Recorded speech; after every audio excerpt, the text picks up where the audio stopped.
with ISSA Show North America in Chicago. We have the ISSA Innovation Award program. That's a big feature there. And to be part of that, I'm pleased to welcome Daniel Richards. He's a CEO and co-founder with the Cleani. Hi, Daniel. Hey, Jeff. How you doing? I'm doing good. Thank you for joining us today. So it's an honor to be here, sir. You've entered the contest. We'll see how things go, but your product is very unique. But let's do this. Let's just talk about your ISSA Innovation Award entry from the Cleani. Go ahead. Sure. Okay. So the Cleani is an automated door handle disinfector. It does what it says on the tin.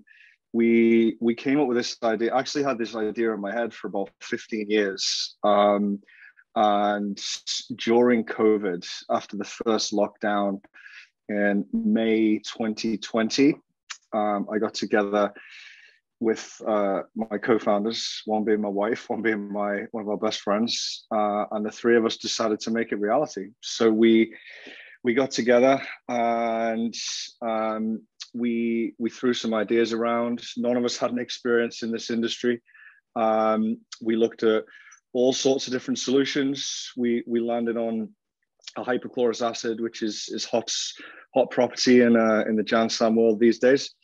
And after several iterations, we ended up with a device, a small device, which sits 8 inches above the door handle and sprays down hypochlorous acid at the user's discretion. So we have it set either on a timer or a motion activated sensor to spray down as the door is stationary for 10 seconds after it's closed.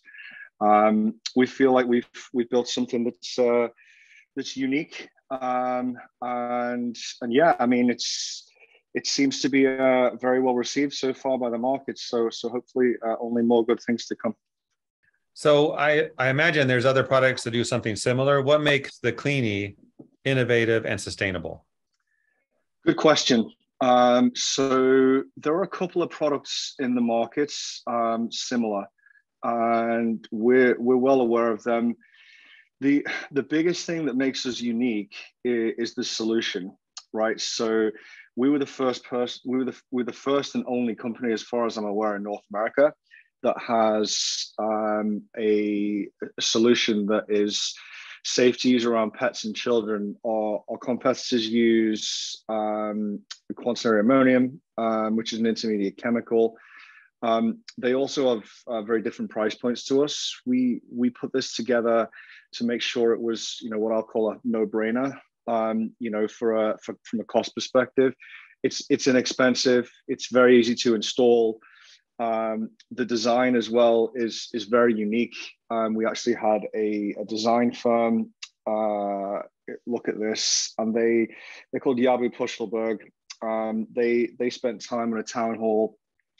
It's obviously a town hall to figure out the design and what it would look like with over 200 people.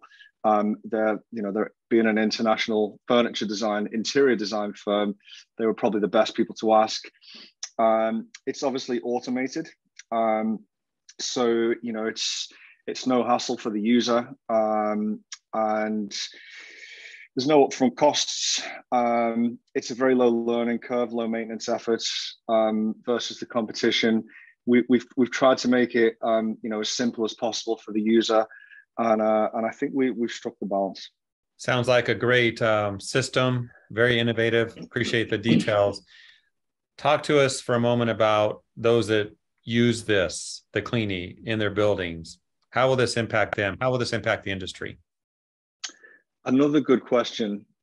So I like to throw around certain facts and figures, which I've learned from my time from doing this. So roughly 80% of disease spread by touch is on a door handle in a shared public space. This is solving a big problem. So you can't really get into the ROI on a device like this. I mean, unless you want to try to calculate staff sickness, it's very hard to do because you can't actually come down to it. It's hard, but one of the things that we've found is it really gives user confidence. So It's an interesting one as well, and especially with ISSA, right, Jeff? Because we often get two schools of thought from our customer base, and one is effectiveness, which is very obvious for ISSA, but the other is the optics. Having the device in a building makes people feel safer, and we found that over and over again. So I tell a story sometimes, which I'll keep short for this purposes, but I pitched and sold the device to an anonymous office manager of a fairly big PE firm. And she said to me at the end of the call, "Does it work?" And I said, "Well, you've just ordered 20. You would hope it does." And she said, "I don't care." Which I thought was quite funny, because you come around from the other side and people are actually looking at it, even though it does a phenomenal job because of EnviroCleanse, a solution that we've partnered with. Often people are more interested in the optics, which I find hilarious. You know, Daniel, I'm not surprised with that. I think about like security cameras that are just there for show. Right. Confidence Yeah, builder. that's a good point. Yeah, that's a good point. Yeah, we've had and you know what, Jeff? I mean, we've had really good market feedback. It's something that I see as the norm in the future. You know, we've targeted like corporate offices, healthcare, particularly like in senior living centers. You know, from an elderly perspective, I mean, it technically saves lives. I mean, if you get the flu and you're 93, I mean, and you don't, because this device is there, it makes a huge difference. So, you know, we're really positive that we've built something that we think can be sustainable in the industry, and is here to stay, hopefully. The Cleani, we'll see this at ISSA Show North America in Chicago, and in the Innovation Awards section, and your booth as well. Yes, sir. All right. See you there. Thank you. Appreciate it, Jeff.